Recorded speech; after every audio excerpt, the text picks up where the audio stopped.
Greetings, and welcome to the Dr. J Vlog Series. It is Friday, March 21st, 2025, and on Fridays we consider human behavior and justifications. Last Friday, I did a vlog that specifically focused on the historical context and the immediacy of the political power struggles that surrounded the emergence of Hitler and ultimately the rise of the Nazi Party in Germany in the 1930s. In today's second part, I'm going to actually do a much deeper dive into the rise with respect to the question of why Nazism and fascism and authoritarianism were able to successfully take root within the general population among the German citizenry. So to make this a bit easier and as a point of reference, here's a PowerPoint to help track the reasons. First, we concluded last week talking specifically about the Enabling Act. This was passed on March 23rd of 1933, and that truly marked a crucial turning point in German history. The Nazi regime was able to centralize their power, suppress opposition, and implement policies without the consent of the Reichstag. The Enabling Act effectively dismantled the democratic framework of the Weimar Republic, allowing Hitler to consolidate power and establish a dictatorship.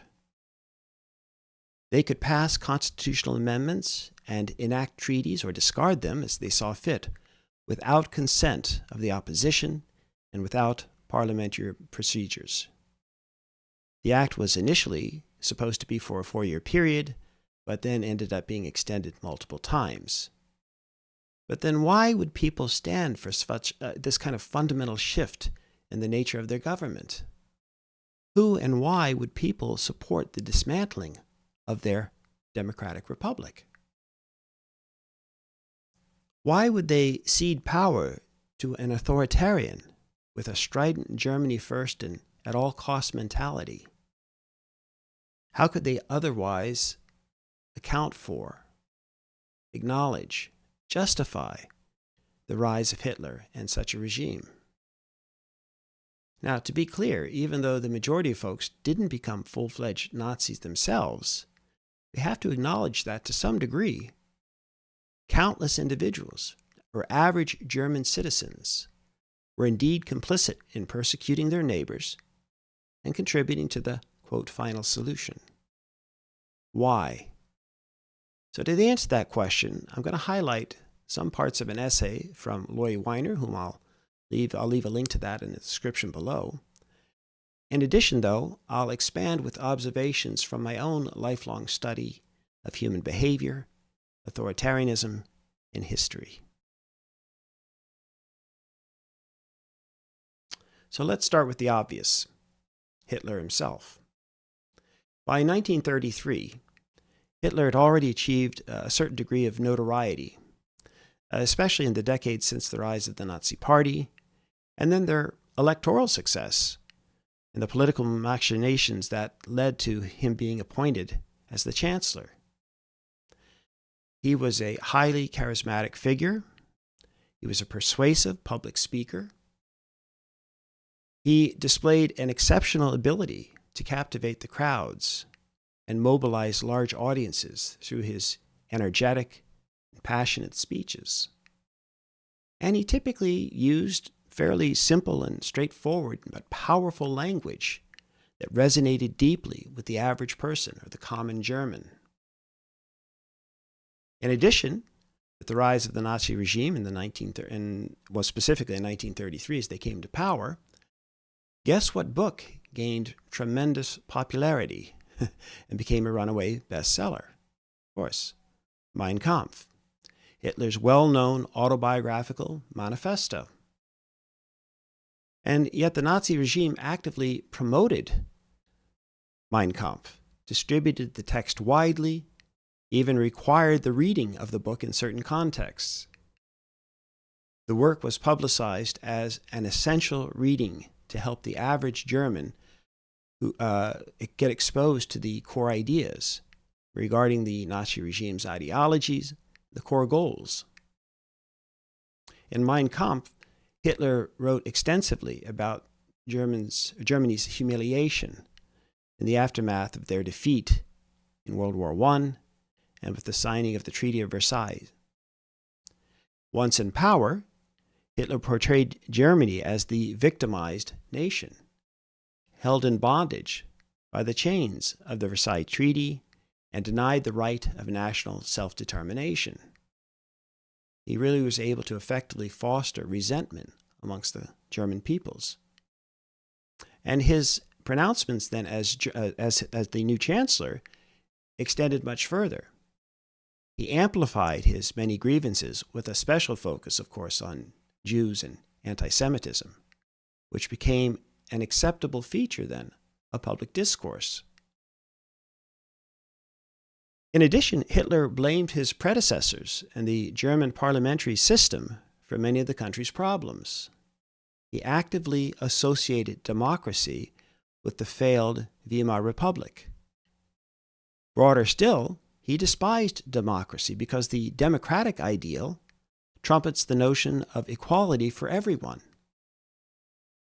To Hitler and his Nazi ideologues, that notion, the notion of democracy, implied mob rule, implied, in their view, an almost hatred of excellence. In other words, democracy was antithetical to their social Darwinist views. Hitler viewed democracy as essentially a parliamentary stage of Bolshevism and communism, which he equally despised. He viewed democracy in contemporary parlance as essentially, well, we would quote Hitler as saying that democracy is for losers. And those anti-democratic views extended internationally. To admit to democratic ideals would also imply intercultural exchanges that were rooted in equality and mutual respect, rather than what Hitler and the Nazis clearly perceived to be differences between superior and inferior races. So Hitler despised, too, the emergent international capitalist framework, as that would necessarily require appeasement and cooperation with inferiors and anyone who might be deemed a threat to their supremacist views. Plus, Jews were thought to be behind the international order. Hitler regularly claimed to be fighting against Jewish Marxism and the international Jewish finance cabal. But he also honed his rhetorical craft to talk increasingly about Germany as an exceptional and exclusively Aryan republic. He'd wax poetically about the Volksgemeinschaft of a German people's community. But the Volk that he imagined didn't include anybody except Aryans. Non-Aryans and anyone not fully supportive of the Nazi regime ultimately would be defined then as their enemies. And these views, of course, were buttressed by the ubiquitous and increasingly or almost omnipotent Nazi propaganda machine. This was an incredibly remarkable set of tools and institutions long before the internet, long before social media as we currently understand the term, and certainly long before the digital revolution. On March 13th, 1933, they established the Ministry of Propaganda, with Joseph Goebbels as its minister. The main objective then was to regulate and control the content of the press, but more than that, of literature, visual arts and film, theater, music, and of course radio as well in Nazi Germany. The different forms of regulation and censorship have been well studied and documented.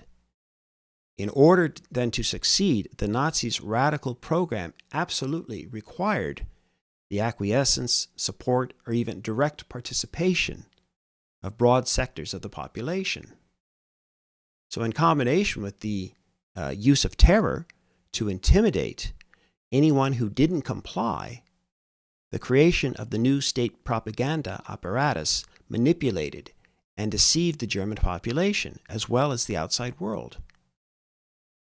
Not just Hitler, but an array of propagandists preached an appealing message of national unity and a utopian vision that resonated with millions of Germans.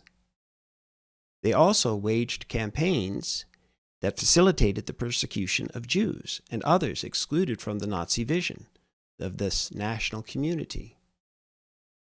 A key strategy involved the importance of scapegoating to establish common enemies in the public mind.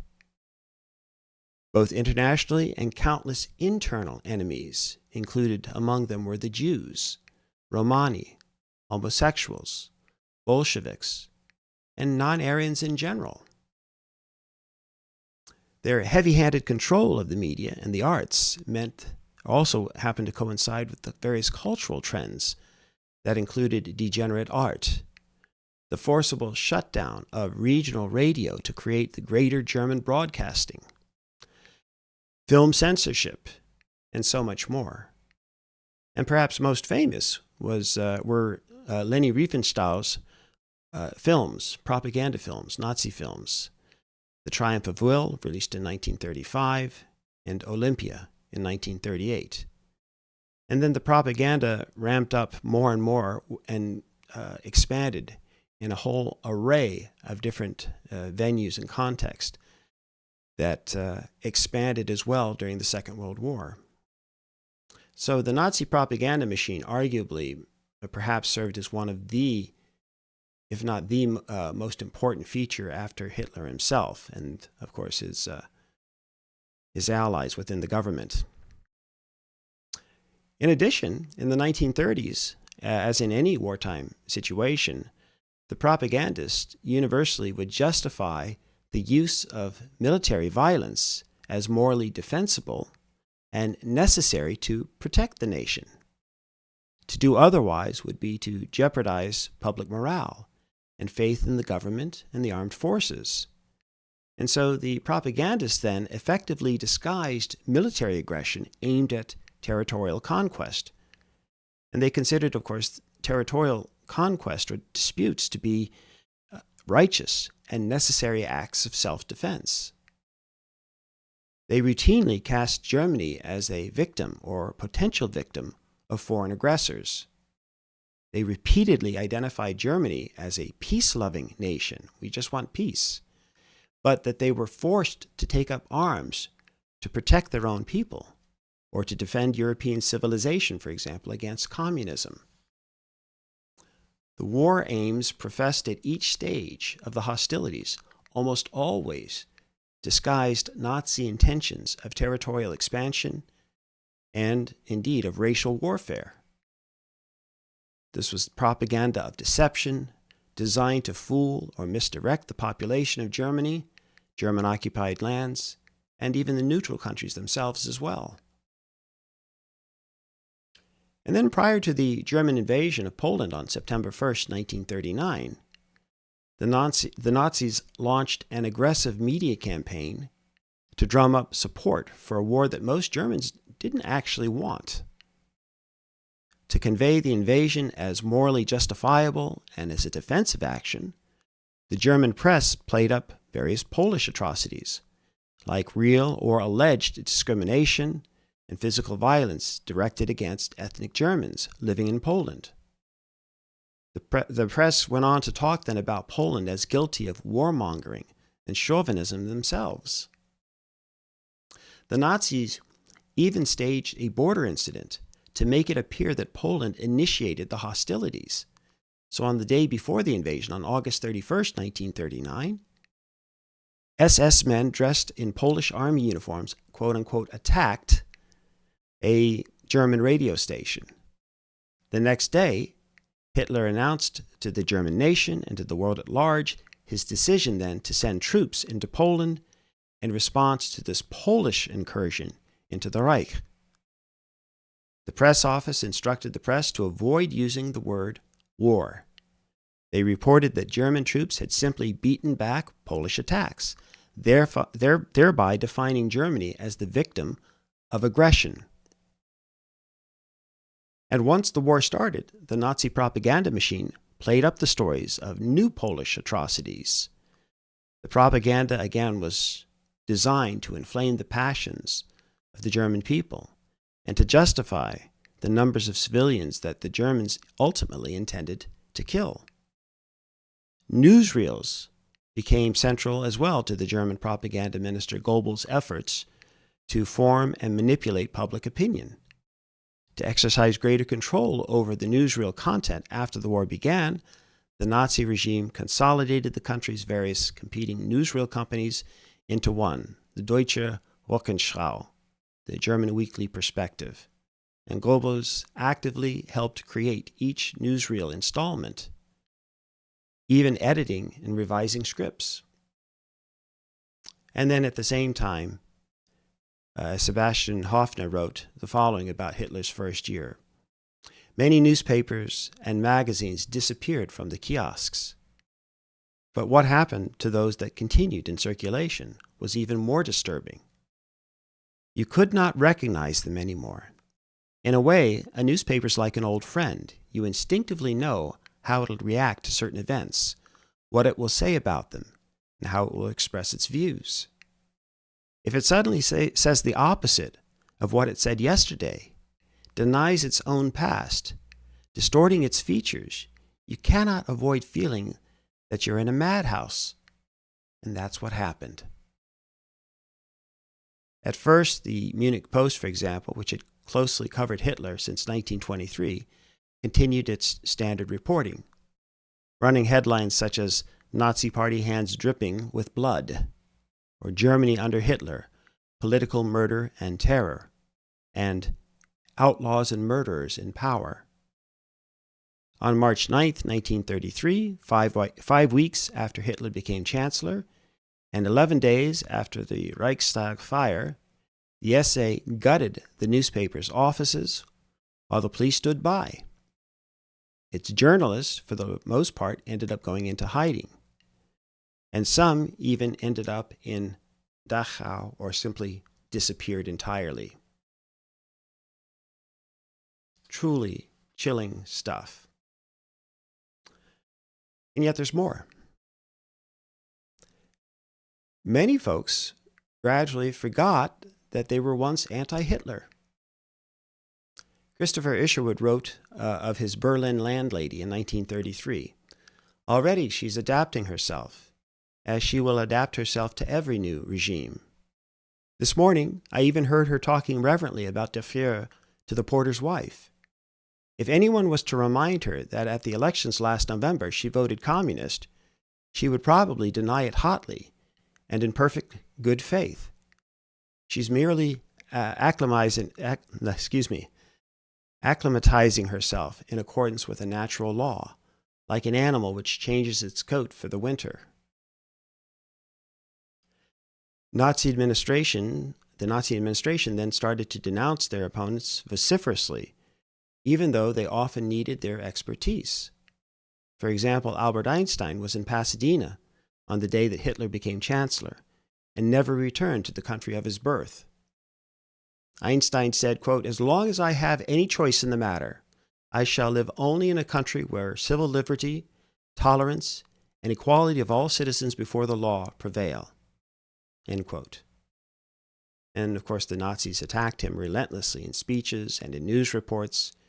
In 1934, at the University of Heidelberg, Nobel Prize-winning physicist Johannes Stark claimed, quote, "Jewish propaganda has tried to portray Einstein as the greatest scientist of all time, but his relativity theories were basically no more than an accumulation of artificial formulas based on arbitrary definitions." End quote. And Goebbels, too, issued a brochure titled "Jews Are Watching You," which accused Einstein of disseminating, quote, "propaganda against Adolf Hitler," end quote. And under Einstein's picture was the caption, "Not yet hanged." And chilling stuff. There were, of course, too, parades and mandatory public displays in support of Hitler. A few months after Hitler secured power, all the streets in Berlin were sheathed with swastikas. It was unwise not to display them, wrote Isherwood. A British journalist named Owen Tweedy wrote, quote, "The election has completely altered Germany, both outwardly and inwardly, so much that it's hard to realize that we are the same country that we entered a month ago." End quote. Loudspeakers blared out speeches by Göring and Goebbels, and Hitler typically then fixated on the crowd sizes. He described his Nuremberg rally, for example, as, quote, "the greatest mass meeting ever assembled," end quote. And while the Nazi leadership led the way in creating their racist ideology, the anti-Jewish laws and propaganda were being implemented and bound into law by those who were working for the civil service. The civil servants, as part of their normal work, drafted countless laws and decrees that, step by step, gradually took away the full civil rights, for example, that German Jews had enjoyed previously as equal citizens. Those who continued to work for the civil service, following directly the Nazis' persecution of the Jews. So, for example, teachers in the Third Reich collaborated with the Nazis by teaching anti-Semitic propaganda, using anti-Semitic textbooks, participating in excluding Jewish students from normal schools, and helping to remove or not standing up for Jewish teachers from their jobs. One of the most powerful laws passed was on April 7th of 1933, the Law for the Restoration of the Professional Civil Service.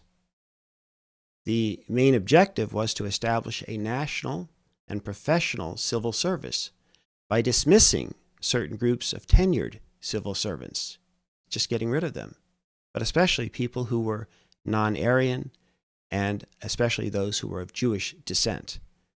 These folks then were compelled to retire. Also, members of the Communist Party or affiliated organizations were to be terminated from their positions as well. And additionally, the law forbade Jews, non-Aryans, and political opponents from holding positions such as teachers, professors, judges, or within the government. And the law extended to other professions such as lawyers, doctors, tax consultants, and even musicians and notaries. By the end of May of 1934, Hitler had been chancellor then for 16 months, and essentially dictator for 14 months since the passage of the Enabling Act. And yet, two obstacles stood in the way of securing absolute power. The first was his old comrade, Ernst Röhm, chief of the staff of the SA, or the Brown Shirts. Röhm wanted to have his troops incorporated into Germany's armed forces. And second, the German president, Paul von Hindenburg, was still alive and in office, and if he wished, he could have stopped all of Hitler's plans by handing power over to the armed forces. So, Hitler, knowing that military strength was necessary for his foreign policy and that antagonizing the generals could be fatal, and so he decided to strike preemptively. Fearing that Rome and the SA paramilitary troops were becoming too powerful, Hitler ordered his elite SS Guard to murder the organization's leaders, including Ernst Röhm, on June 30th of 1934. And also killed that night were hundreds of others perceived opponents of Hitler. The events are known historically as the Night of the Long Knives. No one taught me this part of the history when I was growing up in my history classes. And then to help identify potential informants, some citizens passed on information, of course, about their neighbors, families, friends, and so forth to the Gestapo. Practice known simply as informing.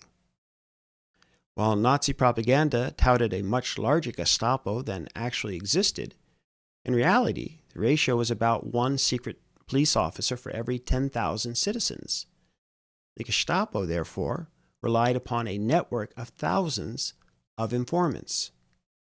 The information passed on by these informants typically accused someone of breaking the law or of being a criminal, whether real or imagined. Informants reported on many of the undesirable activities that occurred around them.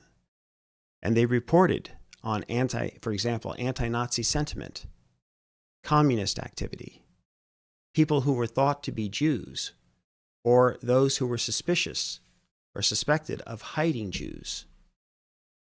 Now, the informers had a variety of different motives, including anti-Semitism, racism, a strong belief in the Nazi ideology and governance, fear, personal gain, professional gain for that matter, and just personal disagreements. For example, informing the Gestapo that somebody was a communist in response to a personal grievance that they had with that person. So historians have noted that most informers then were actually quite aware of the consequences of their actions. And so, in time, daily life assumed an almost surreal quality that, without mass organized resistance, typically would lead to conversations that simply consisted of repeating the latest horrors. Sebastian Haffner, writing in 1939, noted, quote, "Life went on as before, though it now become ghostly and unreal, daily mocked by the events that served as its background. We were not equal to the situation, even as victims." Further, he writes, "Then as now, many adapt to living with clenched teeth. Unfortunately, they form a majority of a visible opposition in Germany. So it is no wonder that this opposition has never developed any goals, plans, or expectations. The dreadful things that are happening have become essential to their spiritual well-being. Their only remaining dark pleasure is to luxuriate in the description of gruesome deeds, and it is impossible to have a discussion with them on any other topic." End quote.